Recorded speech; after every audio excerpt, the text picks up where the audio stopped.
தமிழ்நாடு அரசியலில் தற்போதைய பேச்சுப்பொருள் அப்படின்னா ஓட்டர் நிறுவனம் நடத்திய விருப்பமான முதல்வர் வேட்பாளர் யார் அப்படிங்கிற ஒரு கேள்விக்கு கருத்து கணிப்பு போட்டிருந்தாங்க.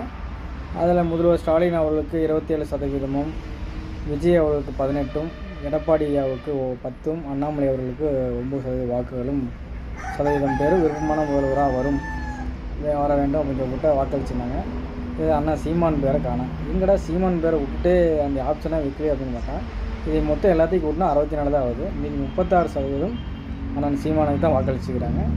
அதை கூட எந்த மீடியாவும் காட்டல. ஏன் காட்டல அப்படின்னா காட்ட விடலை, இவங்களும் காட்ட விருப்பமில்லை. ஏன்னா அவங்களுக்கு என்ன கொடுக்கணுமோ அது கொடுக்கப்படுகிறது. இவர்கள் அனைவரும் சேர்ந்து இந்த வளங்களுக்கு எதிராக போராடுறோம், மக்களுக்காக துணை நிற்கிறோம், எல்லாத்தையும் வந்தால் எல்லாத்தையும் மாற்றிடுவான், நம்மளுக்கு சோழி காலி ஆயிரும் அப்படின்னு நினச்சிக்கிட்டு எதுவுமே பண்ணுறக்கு உள்ள அதான் உண்மை. உள்ளேயே வர உள்ள மீடியாவை காட்டக்கூட இல்லை. சீமானு பேரே காணோம்.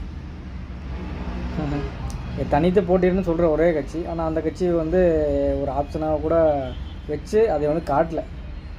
இதுதான் உண்மை.